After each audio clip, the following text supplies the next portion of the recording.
Operation Revanth ఈ ప్రణీత్ రావుకు సంబంధించి గత ప్రభుత్వము ప్రతిపక్ష పార్టీలో ఉండేటువంటి రాజకీయ నాయకుల ఫోన్ ట్యాపింగ్ ఇచ్చినంత ప్రయారిటీ అంత టైము ప్రజలకు ఎట్లా చేరువవుతామనేటువంటి విషయాన్ని మాత్రం పట్టించుకోలేదనేటువంటిది క్లియర్గా అర్థమవుతుంది.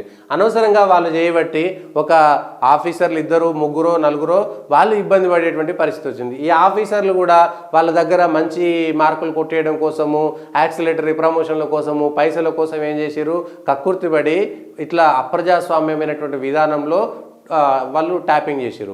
రేవంత్ రెడ్డి ఎక్కడ పోతున్నాడు, ఏం చేస్తున్నారు, ఎవరెవరు ఉన్నారు అనేటువంటి ఉంది. అయితే ఇంకా నీచమైనటువంటి పరిస్థితి వినవచ్చింది. నిజమెంతో అబద్ధమెంతో తెలియదు, ఇంకా కొంత లోతుగా బయటకు వస్తే తెలుస్తుంది. కానీ అప్పుడున్నటువంటి టీఆర్ఎస్ ముఖ్యమైనటువంటి నాయకులు తమ సొంత భార్యలకు సంబంధించినటువంటి ఫోన్లను కూడా ట్యాపింగ్ చేసి వాళ్ళ చాటింగ్ కూడా తీసుకున్నారు అనేటువంటి మాట వినబడుతుంది. ఇది నిజమా అబద్ధమా ఇంకా పూర్తి స్థాయి ఆధారాలతో బయటికి రాలేదు. కానీ పోలీసు వర్గాల్లో చర్చ జరుగుతున్నది. అప్పుడున్నటువంటి అధికారులు ఏకంగా కీలకమైనటువంటి టీఆర్ఎస్లో కీలకంగా ఎవరున్నో చూడు, కీలకమైనటువంటి నాయకులు సొంత భార్యలకు సంబంధించినటువంటి ఫోన్లను కూడా ట్యాపింగ్ చేయించుకున్నారు అనేటువంటి వస్తున్నటువంటి వార్త నిజమెంతో అబద్ధమెంతో తెలియదు. కానీ వాళ్ళదే చేసి ఉంటే మాత్రం అంతకంటే నీచమైనటువంటి పరిస్థితి ఇంకొకటైతే లేదు. అంతకంటే నీచమైనటువంటి పరిస్థితి మాత్రం ఇంకొకటి లేదు.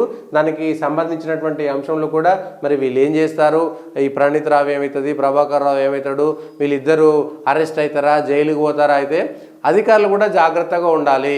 ఒక దశ దాటిన తర్వాత ప్రభుత్వంలో ఉండేటువంటి వాళ్ళతో కూడా ఉండాల్సిందే. ఇప్పుడు కాళేశ్వరంలో ఉండేటువంటి అధికారుల పరిస్థితి అట్లనే అయింది.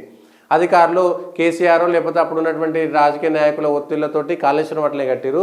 ఇక్కడ కూడా అదే జరిగింది. ప్రభుత్వంలో ఉండేటువంటి పెద్దలతోటి అక్రమంగా అప్రజాస్వామికంగా అధికారాలు లేని చోట వేలు పెట్టి ఇప్పుడు ఆ డిస్కులను తగలబెట్టి ప్రతిదీ కేసే అయిపోయింది. ఇప్పుడు వాళ్ళ కుటుంబాలు ఏమైపోవాలి? మీరు అప్పటికప్పుడు వచ్చేటువంటి లాభాలను చూసుకున్నారు. కానీ భవిష్యత్తులో ఏం జరుగుతుందో పోలీసులకు తెలియకపోతే ఎట్లా? బయట వాళ్ళకైతే తెలియకపోవచ్చు, పోలీసులకు తెలుసు కదా పర్యవసనాలు ఎట్లుంటాయి అనేటువంటి అంశము. పోలీసు వృత్తికే కలంకం తీసుకొచ్చేటువంటి పరిస్థితి మాత్రం చేసుకోవాలి. ప్రత్యేక బ్యారెకు పకడ్బందీ భద్రత అంటే మరి ఏమైనా ఇది కూడా సినిమాల్లో చూస్తాం కదా, ఎక్కడైతే నిజాలు బయటపడతాయో అవన్నీ చెప్తారో అనేటువంటి ఉద్దేశంతో ఎవరితోటైతే దొంగతనం చేపిస్తారో వాళ్ళకి ఇప్పుడు ఉగ్రవాదులకు సైనైడ్ ఇచ్చి వాళ్ళంతా వాళ్ళు నిజాలు బయట కక్కకుండా వీళ్ళ మీద కూడా ఏమైనా విష ప్రయోగము ఇట్లా మర్డర్ ప్లాన్ ఏమైనా చేసిరా అనేటువంటి చూడాలి. మరి అందుకే పకడ్బందీ భద్రత, ప్రత్యేకంగా సీసీ కెమెరాల భద్రత కూడా ఇచ్చారు. ప్రణీత్ను భద్రతా కారణాల దృష్ట్యా ప్రత్యేక బ్యారక్లో ఉంచారు. సీసీ కెమెరాల నిఘాతో పాటు నిరంతరం జైలు సిబ్బంది పర్యవేక్షిస్తున్నారు. అటువైపుగా ఇతర ఖైదీలను అనుమతించడం లేదు. సో న్యాయవాది అనుదీప్ సోదరుడు వంశీ ములాఖత్ అయ్యారు. ఇది విషయం. సరే వాళ్ళ కుటుంబంలో వచ్చిపోవచ్చులే, కానీ చేసిందైతే పచ్చి తప్పు. ఈ అంశాలు మాత్రం చాలా జాగ్రత్తగా ఉండాల్సింది. అధికారులు కూడా చాలా జాగ్రత్తగా ఉండాల్సినటువంటిదే. లేకపోతే ఈ పరిస్థితి మాత్రం ఇబ్బందిగా ఉండేటువంటిది ఉంది.